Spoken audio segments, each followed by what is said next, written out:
sesi ini dan sesi satu lagi nanti mudah-mudahan bisa memberikan tentu tambahan ilmu dan sharing buat sejawat sekalian.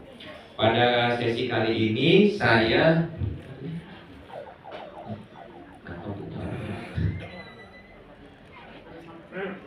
iya, baik. Terima kasih. Pada topik kali ini saya sebagai moderator, kita topik ketiga ya tentang kidney transplant, donor and advocacy. Karena akan ada dua pembicara pada sesi kita siang hari ini. Pembicara pertama adalah Dr. Hening Madona, spesialis kedokteran jiwa, konsultan. Nah, beliau kebetulan berhalangan hadir, jadi kita akan pre-recording.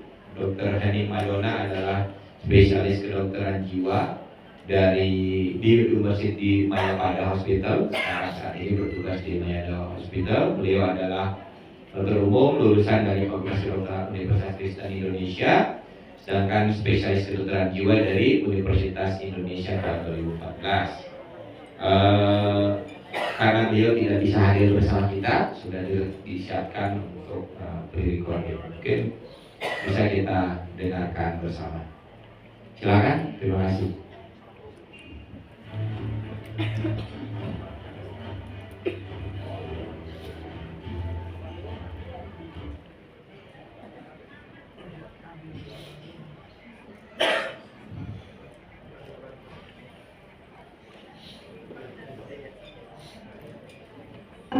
Profesor, konsulen, dokter spesialis, rekan sejawat, seluruh medis, para medis, manajemen Mayapada Hospital. Pada kesempatan ini, saya akan memberikan materi dan topik advokasi pada aspek psikiatri pada calon donor organ ginjal. Diulangi ya? Boleh diulang? Iya dok, nggak apa-apa, dilanjut aja, nanti kami yang potong. Oh ya. Kalau mau pulang.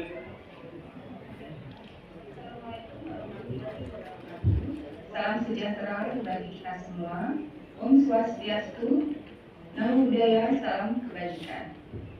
Yang terhormat Profesor, konsulen, dokter spesialis, rekan sejawat, seluruh medis, para medis, manajemen Maya Hospital, Mayapada Hospital, Jakarta Selatan.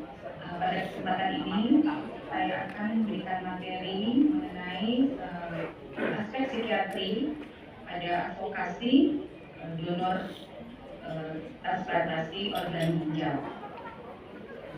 Pertama-tama mengenai definisi dari advokasi berdasarkan atau menurut Kamus Besar Bahasa Indonesia. Itu advokasi adalah suatu usaha sistematis, aksi yang strategis dan terpadu oleh perorangan atau kelompok masyarakat untuk memasukkan suatu masalah ke dalam agenda kebijakan dan mengontrol para pengambil keputusan untuk mengupayakan solusi bagi masalah yang dihadapi, sehingga dalam pengambilan keputusan dapat mengatasi masalah tersebut dengan baik dan benar. Dalam hal pelayanan transplantasi ginjal, advokasi ini sebenarnya untuk calon donor ginjal. Kita sudah ketahui bersama bahwa di Indonesia ini calon donor ginjal itu diutamakan atau baiknya kan dari keluarga atau kerabat dekat atau orang yang dikenal oleh calon resipien. Tapi kemudian dalam hal advokasi dianggap calon donor ginjal itu seseorang yang belum cukup informasi, kemudian perlu dinilai kapasitas mental dirinya, kemudian juga perlu evaluasi atau penilaian kecakapan pengambilan keputusan yang tentunya untuk persetujuan tindakan medis. Next.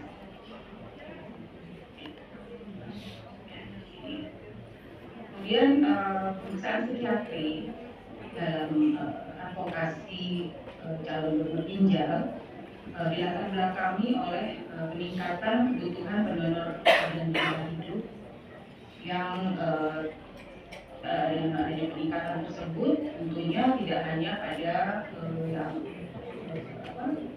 dan keluarga ya, yang hubungan keluarga, dan sekarang ini sudah banyak yang hubungan keluarga, sehingga sangat akan adanya isu etika, juga isu-isu kompleks psikososial yang dapat mempengaruhi proses pendonor. Dan perlu juga prediksi evaluasi kelayakan kehidupan pendonor nanti pasca transplantasi. Dan hal itu membutuhkan suatu pemeriksaan psikiatri. Next.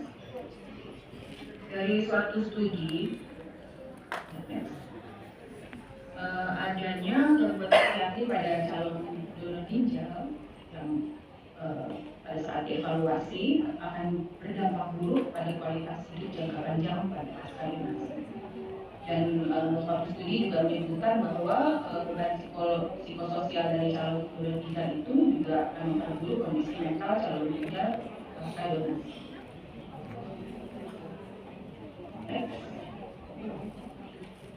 Di sini saya mengambil suatu riset atau penelitian di Amerika Serikat, ya, tentang yang tujuannya adalah menilai karakteristik kesehatan jiwa calon donor ginjal hidup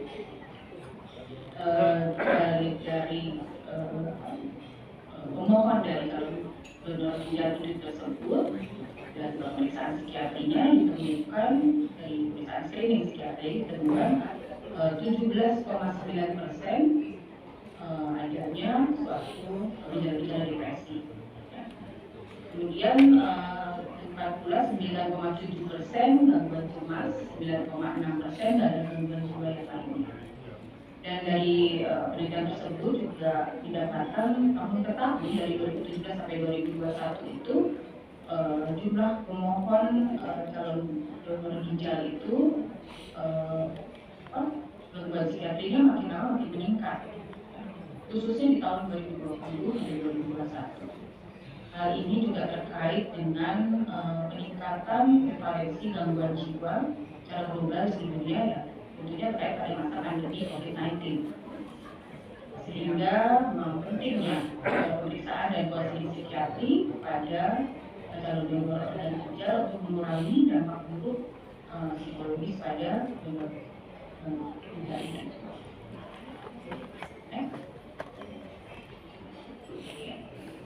Dan ini ada studi juga dari India, ya, pada tahun studi itu studi retrospektif di tahun 2010 sampai dengan 2018 dengan jumlah responden sebanyak 506 donor ginjal. Pada retrospektif tentunya setelah pasca donasi, ya, pasca transplantasi, didapatkan bahwa terdapat peningkatan kualitas hidup justru, ya, pada donor ginjal pasca donasi. Hal itu dari pembahasan juga disebutkan bahwa tingkat dari kesadaran untuk menjaga kesehatan itu lebih tinggi setelah donasi, ya, setelah transplantasi donor, ya. Jadi calon donor ini sudah menyadari bahwa memiliki sakit ginjal sehingga meningkatnya kesadaran menjaga kesehatan lebih baik sehingga dapatkan peningkatan kualitas hidup. Namun juga ada resiko depresi dan kecemasan pada donor ginjal yang berkorelasi dengan hasil transplantasi resipien. Maksudnya di sini ada evaluasi dari resiko depresi dan kecemasan pada donor ginjal pasca donasi ini meningkat bila pada resipiennya juga ada gangguan fungsi ginjal pasca transplantasi atau kegagalan dari transplantasi. Jadi resikonya meningkat pada ginjal. Oke, next. Ya, ini mungkin studi yang baik, ya, karena dengan systematic review, ya. Jadi studi ini mengambil 15 studi kuantitatif dan 8 studi kualitatif dengan jumlah responden yang cukup banyak, yaitu 2.732 penerja. Studi ini mengamati kualitas hidup, gejala-gejala depresi dan kecemasan, serta tingkat penyesalan setelah donasi. Ya. Dan didapatkan hasil bahwa kualitas hidup donor ginjal itu meningkat pasca donasi, tapi sebelum 1 tahun, maksudnya telah diamati dalam kurang dari 1 tahun kualitas hidupnya dibandingkan dengan sebelum transplantasi, sebelum donor, itu kualitas hidupnya meningkat. Ya. Tapi yang kedua, setelah 1 tahun calon donor ini kualitas hidupnya tidak ada perbedaan signifikan dibanding sebelumnya. Jadi ini tampaknya perlu advokasi ya, dalam advokasi ini perlu edukasi bahwa untuk menjaga kesehatan itu perlu konsisten ya. Jadi sini tampak bahwa awal-awal transplantasi donasi menjaga kesehatan yang baik ya. Tapi setelah 1 tahun ya biasa aja ya, sehingga kualitasnya sama saja. Tapi positifnya adalah tidak menurun ya, hanya ada perbedaan signifikan saja. Bagaimana dengan adanya gejala-gejala kecemasan dan depresi ya?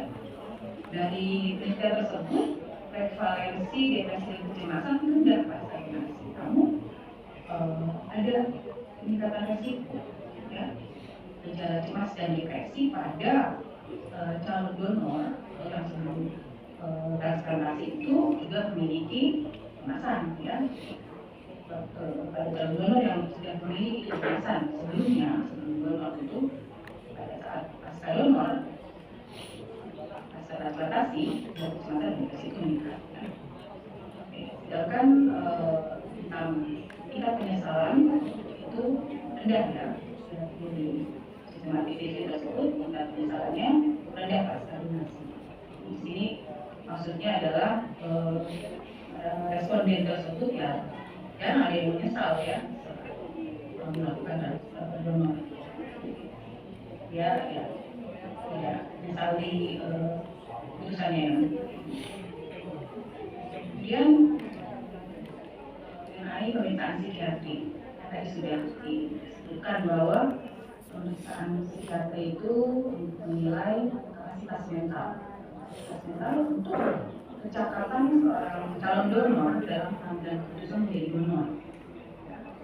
Itu tadi yang perlu dievaluasi dalam pemeriksaan psikiatri.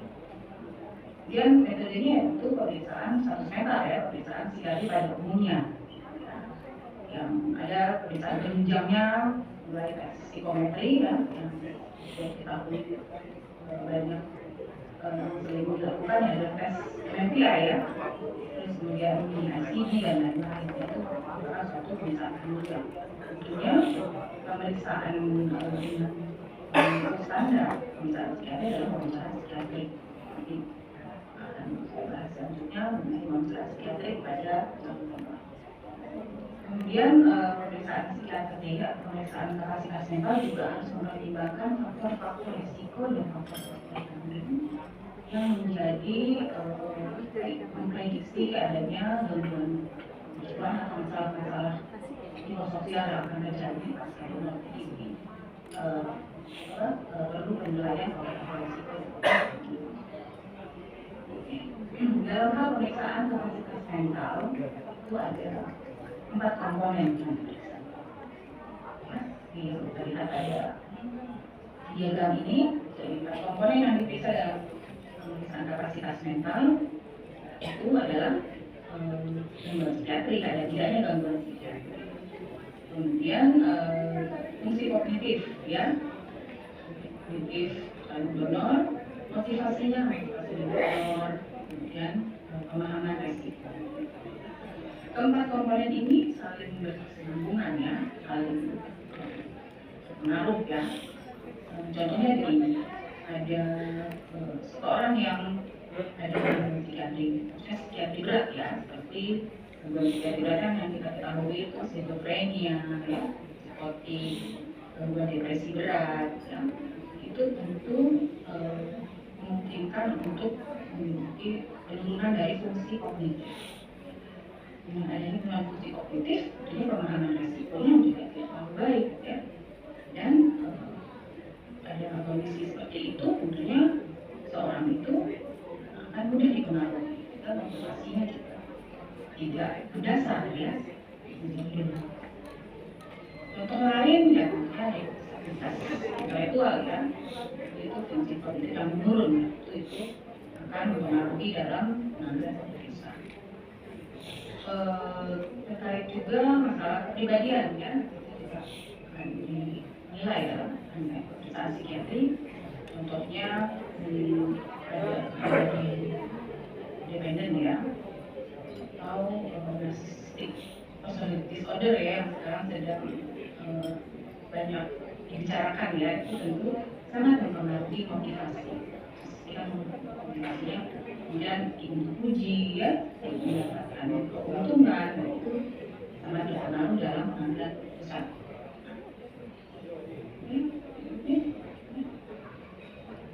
Ini dalam penilaian psikiatri, gangguan psikiatri mungkin jarang ditemukan pada calon donor, ya, hadapkan itu berapa, tapi bila tidak ditemukan gangguan psikiatri, jadi kita harus menilai faktor resikonya. Jadi ini ada penilaian faktor risiko terjadinya gangguan psikiatri dan masalah psikososial dan yang bisa terjadi, ya, kemudian hari atau evaluasi. Hal yang perlu diketahui atau dievaluasi perlu digali lebih lanjut oleh pemeriksaan psikiatri dan riwayat, ya, dari psikiatri sebelumnya, kemudian riwayat penggunaan nafsa, ya, narkotik, alkohol dan sebagainya. Kemudian faktor risiko itu adalah kondisi finansial, atau tidak stabil.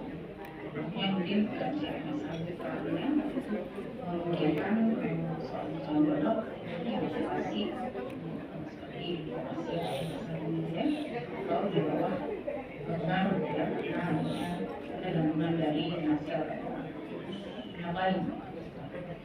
Kemudian tidak tersedianya asuransi kesehatan, itu ada sakit, risiko adanya sosial ini, ya, karena tidak memiliki jaminan kesehatan.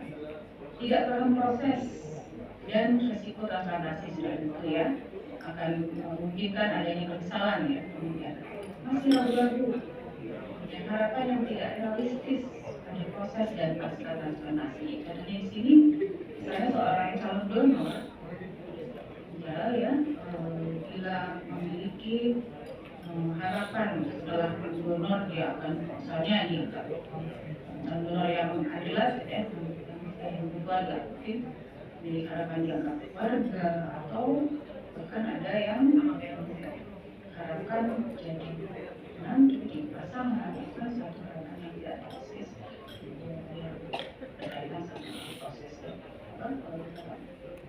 motivasi menjadi donor ginjal, ya, itu satu risiko.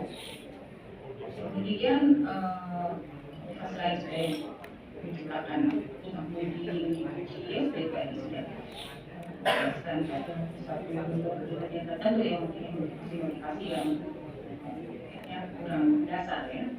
Hubungan dengan keluarga yang kurang baik, ada konflik-konflik keluarga, itu perlu juga digali, baik dari yang tidak ada hubungan keluarga maupun yang tidak ada keluarga.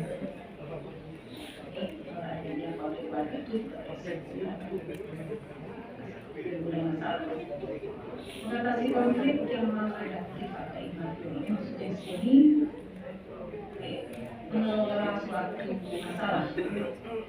Jadi contohnya mungkin ada seorang yang menghadapi suatu stres, ya, bereaksi berlebihan seperti ekspresi emosi yang tinggi, ya, mudah tidak terkontrol emosi, atau cenderung pelarian, mengalihkan hal yang tadi seperti anxiety, ya, menghindar dan sebagainya.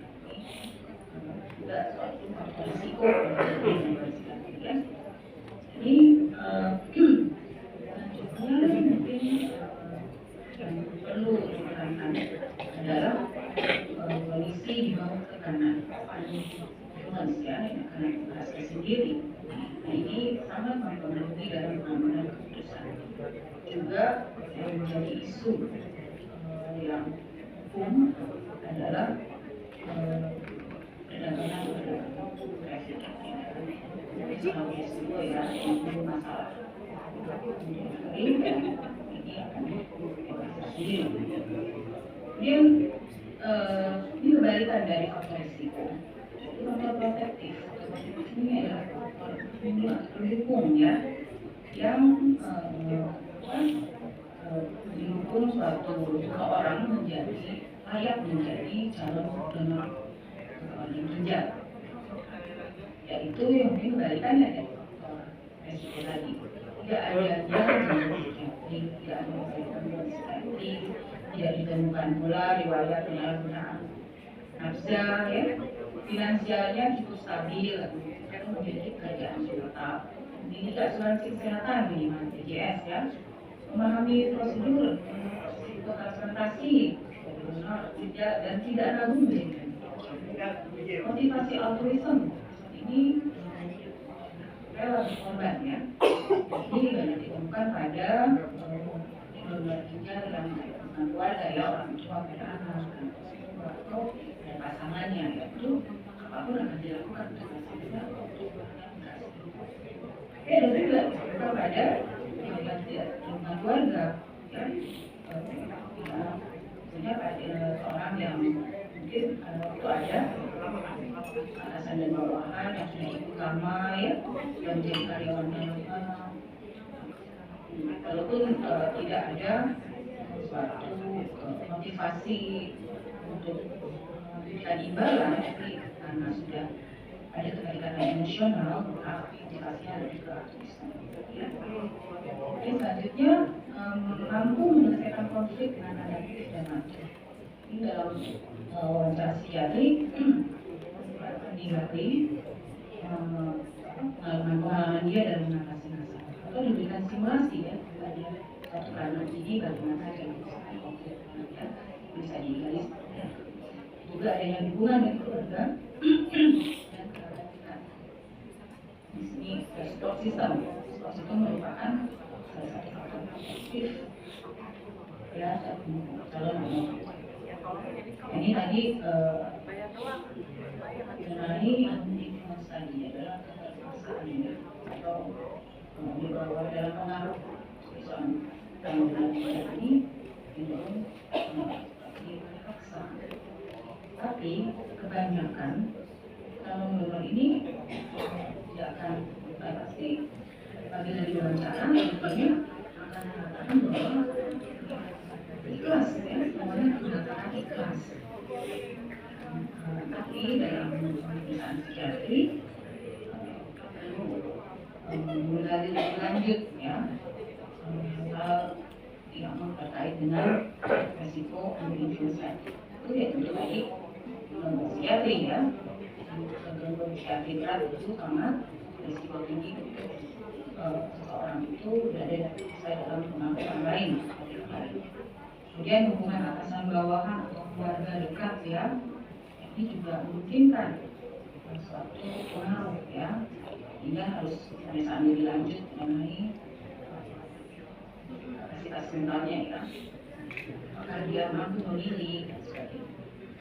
Kemudian tentunya disabilitas intelektual ya, itu juga sangat risiko untuk mempengaruhi juga dari pengambilan keputusan jadi dalam tekanan ya. Gangguan kepribadian sudah dijelaskan, khususnya pada gangguan kepribadian dependen atau itu kan cenderung bergantung ya, yang akan sulit mengambil keputusan dan mudah untuk dipengaruhi. Atau psikososial keluarga dan keuangan ya, ini tadi sudah dijelaskan pula tentang finansial yang bergantung atau yang tidak stabil itu memungkinkan untuk berada dalam proses dan pengambilan keputusan. Ya, next. Nah, ini juga yang perlu diperhatikan dalam mengajar psikiatri, ya, pada calon donor itu pasti akan menyampaikan bahwa ya tadi ya, ikhlas ya, tidak ada imbalan dan sebagainya ya. Kemudian pemeriksaan psikiatri perlu memperhatikan resiko atau indikasi adanya tindak pidana perdagangan orang atau trafficking apabila ditemukan informasi-informasi yang tidak konsisten. Jadi dalam advokasi itu juga dilakukan pada medical lab across informasi ya. Tidak konsisten ya, indikasi ya. Jadi ada tiga atau indikasi sudah itu. Kemudian ceritanya janggal dan masuk akal. Kemudian ini tampak ya dengan suatu kebohongan di situ. Kemudian pola cerita yang standar ya. Jadi mirip sama dengan sebelumnya. Jadi ada suatu kemungkinan mempelajari dan sebagainya. Kemudian paling tampak bahwa memang adanya suatu isu itu adalah perantara antara calon donor dan calon resipien. Itu dalam pemberian wawancara, jadi saat minta menceritakan tentang kenalannya, justru ada tiga-tiganya dikenalkan oleh A, calon resipien ya. Itu saat atau buat indikasi dari isu perdagangan ya, dan komersial. Next. Nah ini ya, jadi ada penilaian psikiatri, jadi tadi advokasi yang berbicara tadi, psikiatri itu memiliki pedoman ya, pedoman wawancara yang berambil dari structure interview for and counter expectation. Itu ada hal yang perlu dikatakan ya dalam wawancara. Ya, ada data demografi satu ya, nama, alamat dan sebagainya, suku, ya, status nikah, dan hubungan calon donor dan calon resipien, keluarga, ya, keponakan, suku, kemudian karyawan, atasan, ya, kemudian dinamika hubungan calon donor dan calon resipien, ya, di sini bagaimana mengenalnya, ya, proses pengenalannya bagaimana, mulai bagaimana hubungan kerja, pemahaman tentang penyakit calon resipien. Ini juga bisa menggali kedekatannya ya. Maka calon donor itu mengetahui calon resipien itu sakit, menjalani AD atau APD, ya. Dan juga ada gimana itu dapat menunjukkan pula kedekatannya dengan resipien. Kemudian pengetahuan calon donor tentang calon resipien penting untuk menjadi pemahaman ya, pemahaman resiko dari calon donor tersebut, ya, paham atau tidak resikonya bagaimana ya. Dan juga dalam wawancara perlu mengetahui bagaimana sih ketika calon donor memutuskan menjadi pekerja. Jadi dari proses melamar ya, jadi calon resipien itu melamar calon donor, yang sini minta tolong untuk calon donor, gimana prosesnya, dan respon keluarga, kerabat atau yang lain atas keputusan calon donor. Misalnya itu dia memberitahu pada keluarga bahwa dia sudah memutuskan menjadi donor, menjadi ya, harus disetujui atau tidak disetujui. Dia hak untuk mempertimbangkan kembali keputusan calon donor. Maksudnya calon resipien juga memberikan kesempatan calon donor untuk mempertimbangkan kembali mau tidak percaya konsentrasi untuk mengambil keputusan itu bukan waktu pada jam 2 mengambil keputusan. Atau ini seperti dikatakan bahwa calon presiden mungkin ada yang seperti memaksa gitu ya, tidak memberikan kesempatan, itu tidak dapat ditambah. Next, status pendidikan dan ekonomi itu berkaitan dengan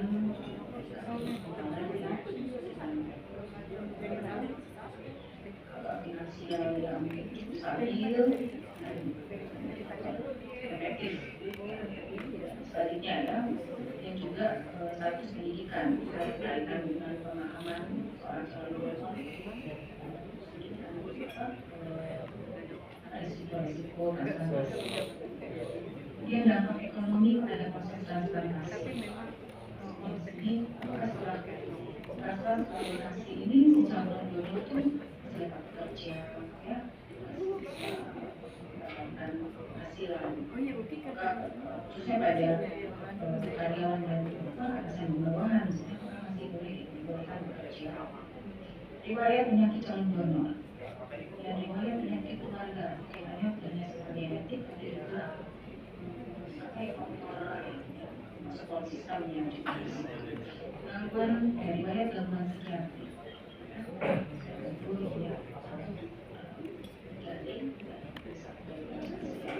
Karakteristik pribadian ini bisa didapatkan dari pemeriksaan dari wawancara pemeriksaan ya. Kemudian mekanisme coping, tadi dalam penyelesaian masalah bagaimana copingnya, bagaimana strategi dalam mengelola stres ya, itu juga harus nilai dalam wawancara. Kemudian keagamaan dan spiritual ya, ini juga mempengaruhi seorang dalam mengambil keputusan. Dan ini pemeriksaan status mental dalam psikiatri, pemeriksaan status mental selain dari wawancara psikiatri juga melakukan suatu observasi melakukan gesturnya, mimik, ya, cara bicara, kayak isi dari pembicaraan, alur pembicaraan itu status mental serta